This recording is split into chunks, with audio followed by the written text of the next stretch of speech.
A continuación, Sanando a mi hijo.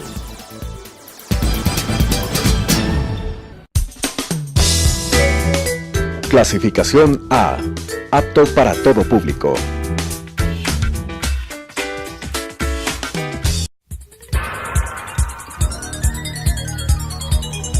Las opiniones vertidas en este espacio por la producción y dirección del programa son de exclusiva responsabilidad de sus autores y de quienes intervienen en ellos.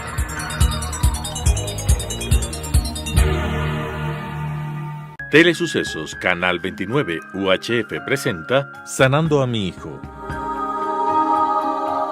con la conducción de Servicer. Sanando a mi hijo.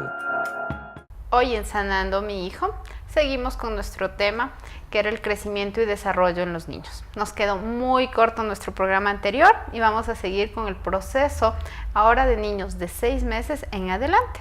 Con ustedes la doctora Sabrina Sevilla y Angélica Sendales. Gracias por asistir.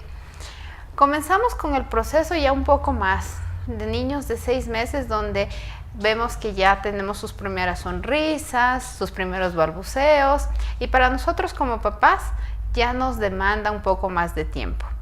En esta etapa comenzamos con, como lo dijimos anteriormente, con sus primeros dientes de leche, y también con la parte de alimentación.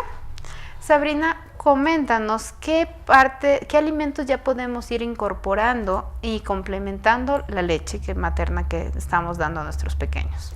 Bueno, se empieza siempre con alimentos hechos papillas, con frutas, y empezamos con los alimentos muy poco a poco. Es decir, vamos dando a probar al bebé un alimento, a veces 2, 3, 4 o 5 días. Hasta ver qué es lo que le agrada. Hasta ver exactamente cómo reacciona ese alimento. Claro, nosotros como adultos decimos, no, qué cansado comer 5 días seguidos esto. Pero el niño está recién probando, desarrollando su sentido del gusto. Entonces es importante darle tiempo. Hay veces que se le da algo y dice, no, eso no le gustó. Se intenta otra vez y bueno, perfecto, si no le gustó, pasamos a algo adicional y vamos. Y después podemos regresar. Entonces iniciamos con papillas, con frutas suaves. Por ejemplo, el plátano es muy común que empezamos al inicio normalmente de la lactación, que se llama, es decir, el empezar con los alimentos sólidos. Vamos poco a poco en los bebés. Obviamente el pediatra va indicando qué son los alimentos recomendables de iniciar, seguir administrando, ir poco a poco hasta llegar al año de edad, donde en términos generales se dice que el niño puede adaptarse a la comida de la familia. ¿Por qué hay esta? Bueno, yo he escuchado la parte de no suministrarles a los niños antes del año todo lo que son cítricos. ¿Qué pasa con esas frutas cítricas que podemos nosotros terminar dándoles? ¿Qué pasa con el pequeño? Justamente, no son solamente frutos cítricos, sino hay algunos alimentos que más que nada es por un tema de alergias, que son propensos como el pescado, por ejemplo, a dar alergia, o a ciertos riesgos también, que incluyen alimentos que normalmente no recomendamos antes del año de edad. Tenemos miel de abeja, los frutos secos, los cítricos, como los más comunes, el pescado y los mariscos. Entonces son los alimentos que normalmente recomendamos que antes del año de edad no se los dé.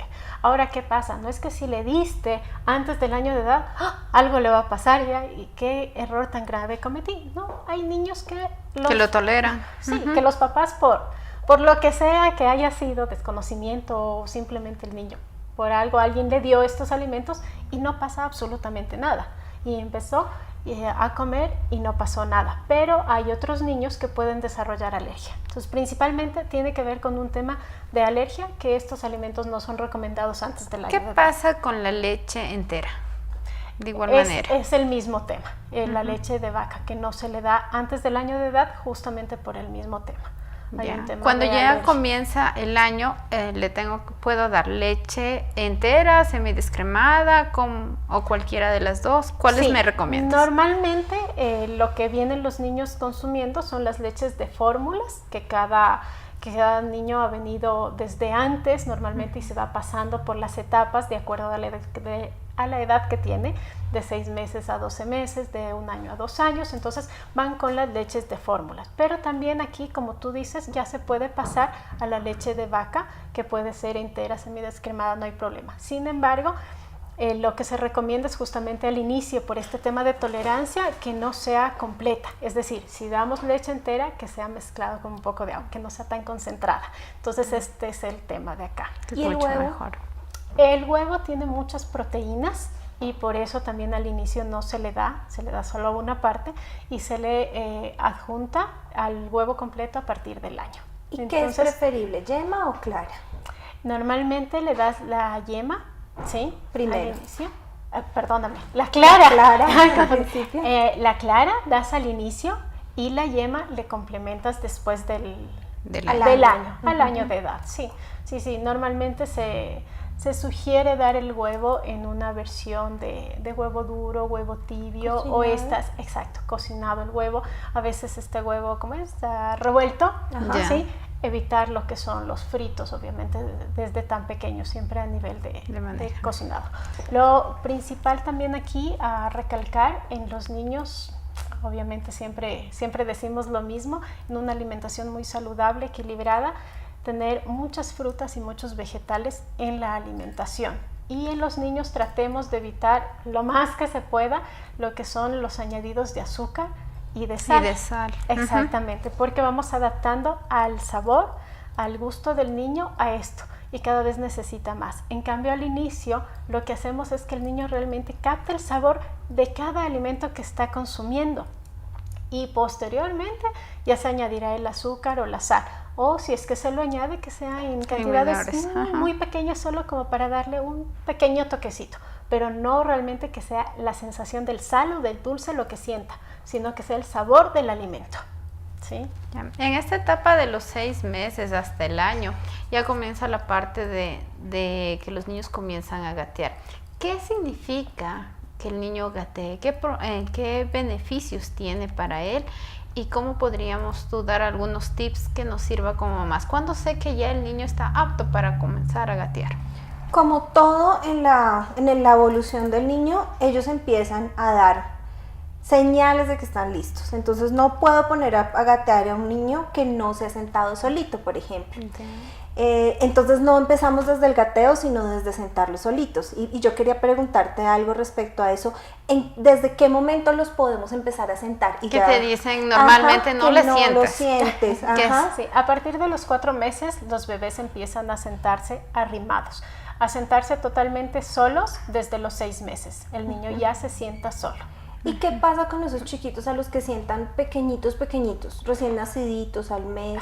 Que les tienen cargando. O sea, no es que pase algo específico, así como decíamos en la alimentación, no es que ya le sentó y algo le va a pasar al niño, sino que obviamente está en desarrollo, todos sus órganos, todos sus tejidos están creciendo, están desarrollándose, entonces va poco a poco el desarrollo que va adquiriendo y las habilidades, destrezas que va generando de acuerdo a ese crecimiento. Al inicio tenemos muchas cosas que son reflejos de los bebés, entonces el tomarte cuando le pones el dedo, el apretar, eso es un reflejo. El que sostenga la cabeza, por eso al inicio siempre se les sostiene de la cabeza a los bebés porque no tienen todavía la musculatura suficiente para sostener. Entonces es una cuestión más bien de musculatura, que no es la adecuada para que un bebé esté sentado desde tan pequeño.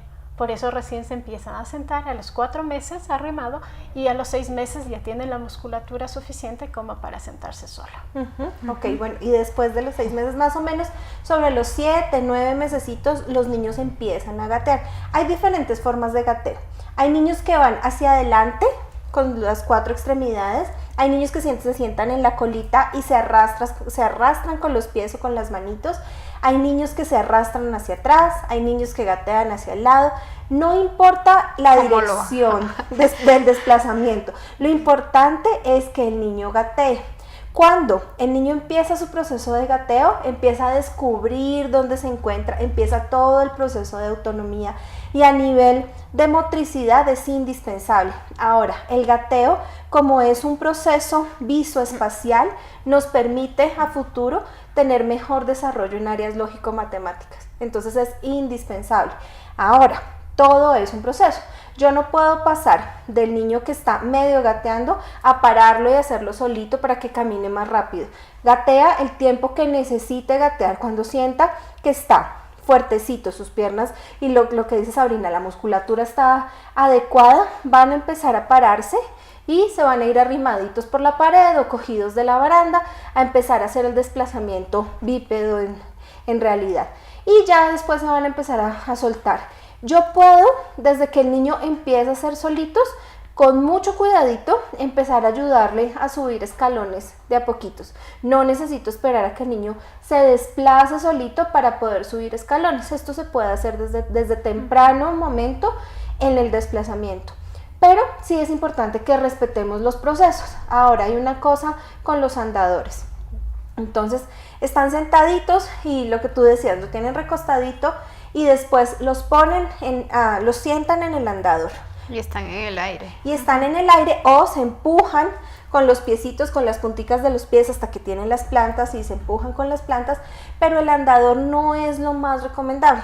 Como hacían los indígenas, como hacían los antepasados para caminar, no habían andadores y no habían tantas dificultades en toda la parte de desplazamiento. Lo mejor es que el niño aprenda a gatear y a desplazarse en dos piernitas sin ningún tipo de apoyo mecánico. ¿Qué pasa si mi niño se saltó ese proceso y de inmediatamente no gateó y comenzó a caminar? ¿Qué complicaciones y qué puedo hacer?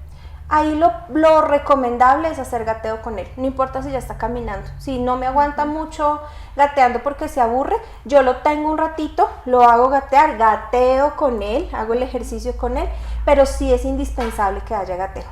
Sí, por ejemplo, yo sé que en las escuelas ahora lo hacen porque los niños no tienen desarrollado la motricidad. Entonces, a pesar de que tienen 5 o 6 años, hacen el proceso de gateo que ya está un poco más consciente de la importancia que lo tiene. Y la motricidad gruesa, que en este caso es el desplazamiento en gateo o de pie, es indispensable para el desarrollo adecuado del lenguaje. Porque la primera forma de lenguaje de comunicación que nosotros tenemos es mediante la motricidad.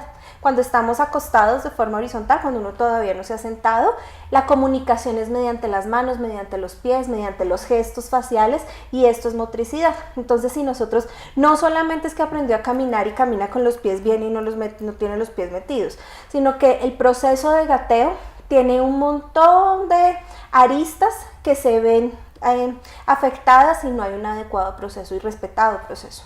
Angélica nos comentaba el momento que el niño comienza a gatear, comienza a explorar, pero también comienzan las infecciones. Todo quieren meterse a la boca y es una forma para ellos explorar. ¿Qué hacemos para proteger sin tener que prohibir este proceso que es muy normal en ellos? Como todo es un proceso de adaptación al mundo y a todo lo que nos está rodeando, y dijimos, los niños están en proceso de desarrollar sus defensas. Su inmunidad está cada vez siendo mayor. Entonces sí es habitual que encontremos que los niños más pequeños son más susceptibles a enfermarse y que puedan contraer infecciones porque todavía no tienen las defensas adecuadas ya formadas. Pero ¿qué pasa? No podemos encerrarles a los niños en una burbuja y decir no topes nada, no hagas nada. La forma de relacionarse con el mundo es explorar a través de todos los sentidos, y uno de estos es meterse todo a la boca. Obviamente vamos a tratar de mantener lo más limpio el ambiente donde esté el niño, es decir, que no esté sucio, lo limpiamos adecuadamente, los juguetes, principalmente ya cuando comparten con otros niños, lo ideal es que cada uno tenga sus juguetes y que no estén compartiendo el uno con el otro, y estos juguetes ya cuando son compartidos que sean lavados o desinfectados cada cierto tiempo. Pero de ahí no se les debe prohibir a los niños porque es la forma también en la que están expuestos a las diferentes microorganismos que existen, y también a través de eso el cuerpo va generando las defensas. Entonces no necesariamente que un niño se metió algo a la boca y tiene infección, sino más bien eso va permitiendo que vayan generando defensas. Por eso se suele encontrar que los niños, los que tienen más así todo sumamente limpio, no topan nada, no hacen nada, son los que cuando tienen una exposición, así sea pequeña, son los que normalmente se enferman. En Más cambio, el fácilmente. niño que pasa prácticamente, a veces como dijiste, supongamos en otros estratos sociales, en el suelo, en la tierra, Jugando con la caneca de la basura. Ajá. y no necesariamente son los Es que más más enfermos, enferman, ajá. porque van adquiriendo ¿Por qué las va ligado defensas. actualmente? Se escucha tan común en la parte de las alergias. Antes era muy raro que un niño tenga alergia, ahora es muy común solamente llenar la ficha y saber que es alérgico a una cantidad de cosas. ¿Qué pasa con las alergias en los más pequeños?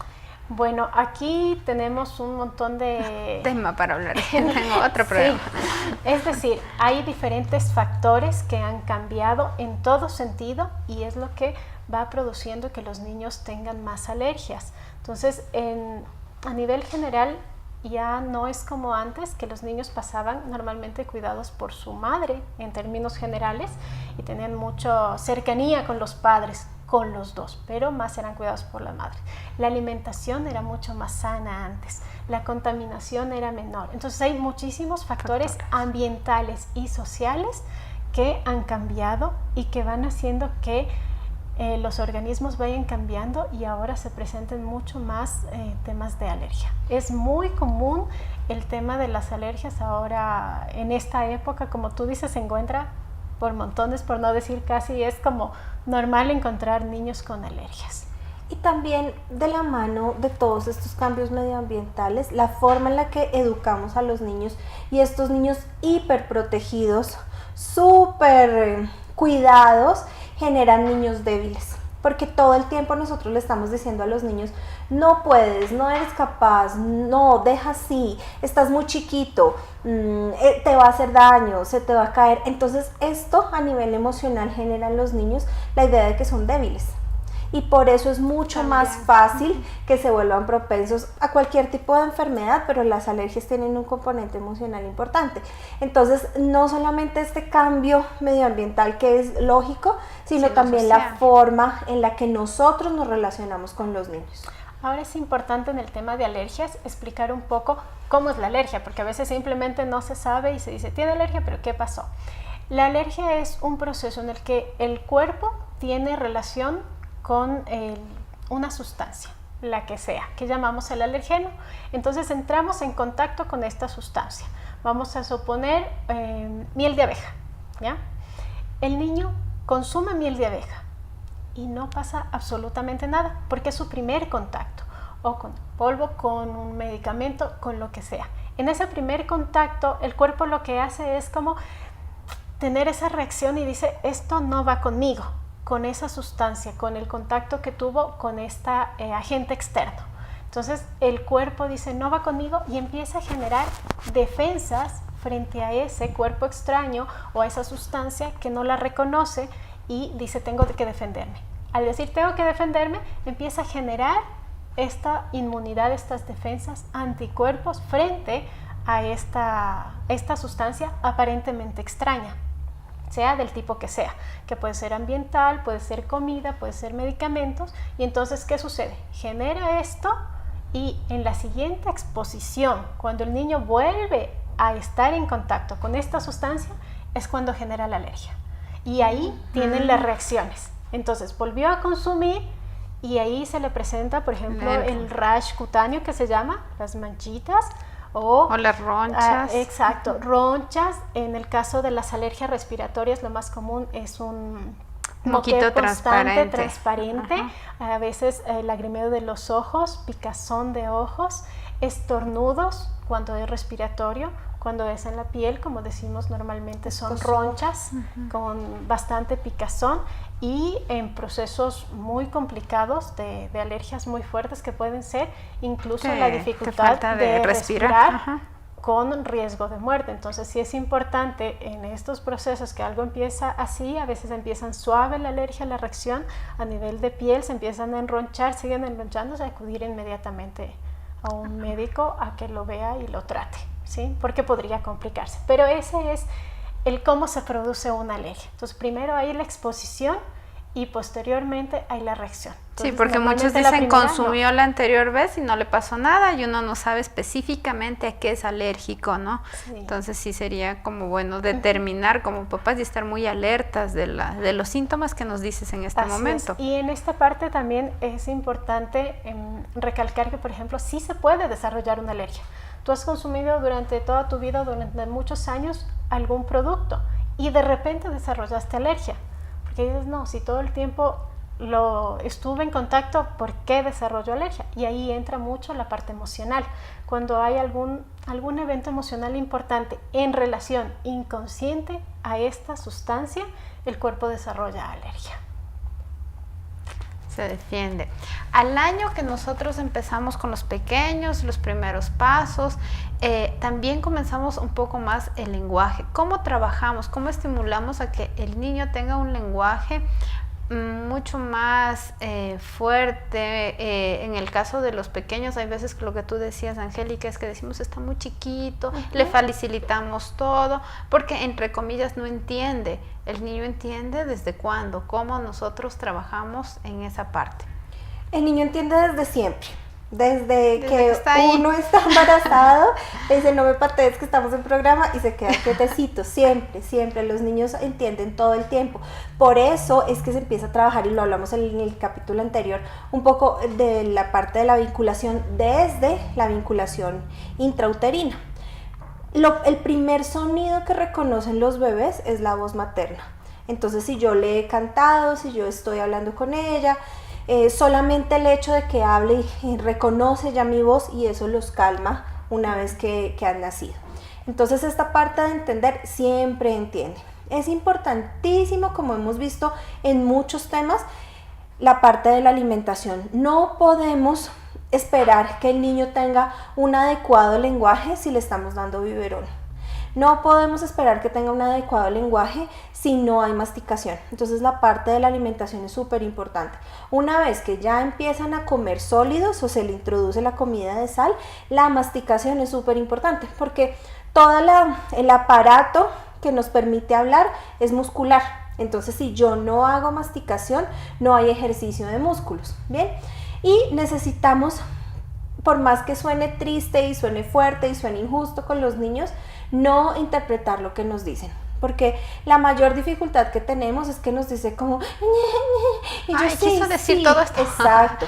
El hecho de que yo le entienda como mamá no significa que los niños tengan un adecuado lenguaje, y eso es lo que más llega a consulta. Lo hemos hablado con las terapeutas del lenguaje y dice, pero es que sí habla, pero es que sí dice zapato, claro, me dice apo, dice carro, tarro, dice casa, asha.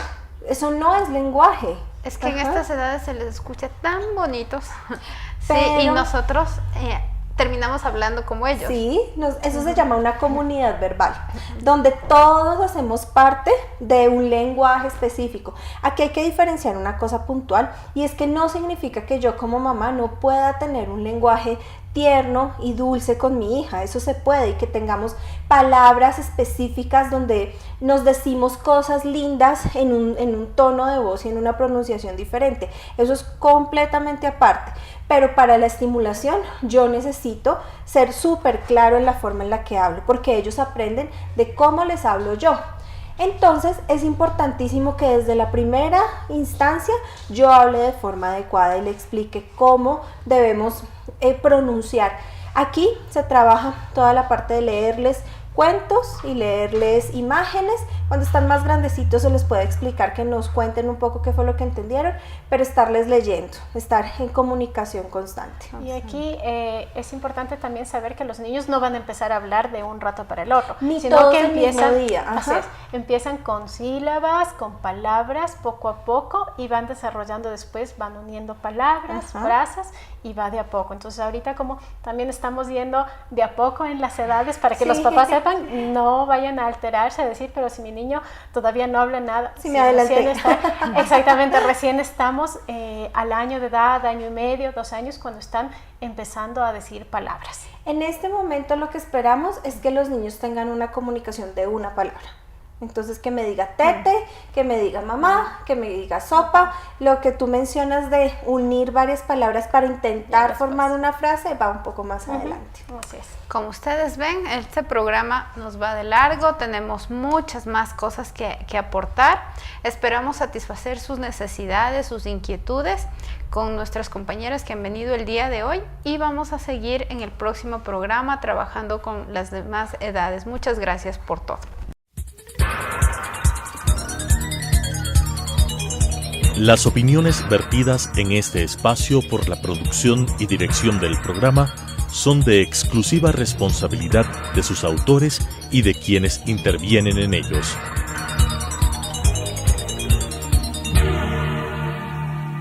Telesucesos Canal 29 UHF presentó Sanando a mi hijo, con la conducción de Servicer. Sanando a mi hijo.